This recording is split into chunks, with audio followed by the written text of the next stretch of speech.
Trump has a dangerous disability. That was the title of George WILL's column that was trending on Twitter today.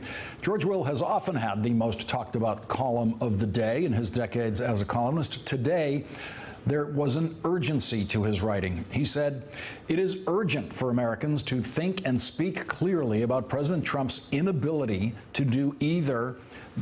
This seems to be not a mere disinclination, but a disability. The dangerous thing is that he does not know what it is to know something." Joining us now, George F. Will, Pulitzer Prize-winning columnist for The Washington Post and an MSNBC contributor. And George, I'm always honored to have you join us on a day like today. I am thrilled to have you join us because, once again, you wrote the column of the day that everyone's talking about. And it's one of those columns that puts into words things that many of us have thought in different ways, but most of us haven't found the way to put it into words. You're saying that the president is actually not able to think. Well, the problem, Lawrence, isn't just that his sentences don't parse and that his pronouns float around in search of antecedents. It's not just that he's syntactically challenged. Dwight Eisenhower occasionally was, although I think his opacity was sometimes tactical.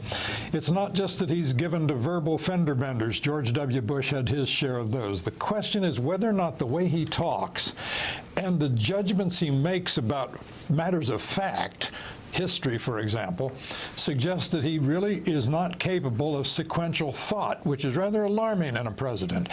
You add that to the fact that his demonstrated lack of knowledge of American history, his recent talk about Andrew Jackson being angry about a civil war that occurred 16 years after he died, suggests that again, he's a basic unfamiliarity not just with our past, but with our present. Remember, during the Republican candidates' debates, he said once, in defending the conservatism of his sister, who's a federal judge, he said that his sister had signed some of the same bills that Justice Alito had signed on the Supreme Court. Now, that suggests that he would flunk a 6th grade civics exam because he suggests that federal judges and Supreme Court justices sign bills.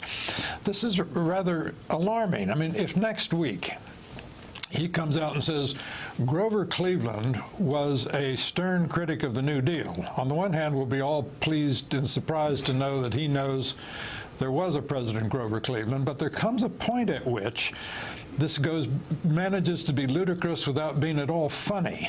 When you have a president who doesn't understand the basic facts of American history, the basic realities of American governance, and finds it impossible to put into simple declarative sentences what he's talking about. I want to listen to a professional diagnosis here. This is from Lance Dodas, a former professor at Harvard Medical School, professor of psychiatry. Let's listen to what he had to say about the president on this show. Lying in the way that he does it, repeated, dangerous lying, makes him unfit and is a sign of serious mental disturbance. And to the extent he doesn't know reality, and I agree, by the way, I don't think he does know reality clearly. He doesn't have a clear grasp of it because he changes it. He makes up reality to suit his internal needs.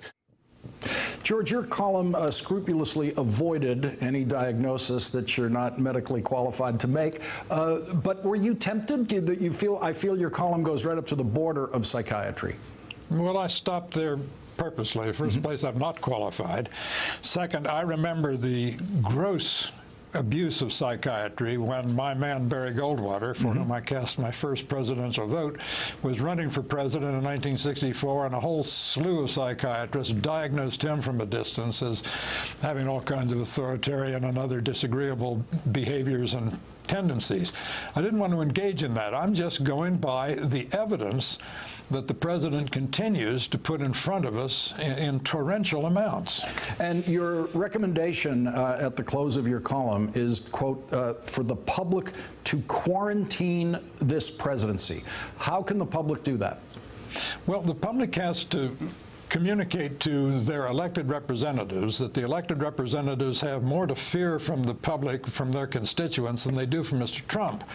That is, the public has to say, we have taken this man's measure and we find him alarming, and we want you to be on our side, the side of our alarm and our rational fear, rather than the normal tendency to defer to presidents on important matters, particularly war and peace. I mean, it's one thing for him to wander around and say, my gosh, who knew healthcare was complicated? It's another thing when he's dealing with North Korea, the South China Sea, the Ukraine, Crimea, and all the rest, when the use of force is involved, because that requires, a certain confidence on the part of the public to support a president, and because the normal Madisonian checks and balances simply do not restrain presidents when it comes to the use of military force. And George, based on what you're hearing from elected officials in Washington, is that message from the public? Because certainly many members of the public already feel this, what you're talking about in your column, and have been trying to communicate it to their elected representatives. Is that message getting through? I think it is. The important thing is that it get through to Republicans, because the Democrats have gone into well-advertised resistance.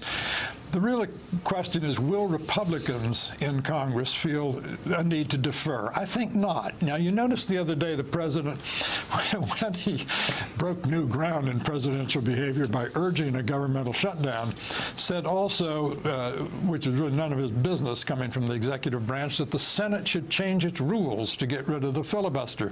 There was an instant and bipartisan rejection of that, which indicated that Republicans, as well as Democrats, are finding a common ground in establishing a distance and an institutional self-interest against Mr. Trump. George F. Will has once again written the column of the day that everyone's talking about. George, thank you very much for joining us tonight. Really appreciate it. Glad to be with you. Coming up.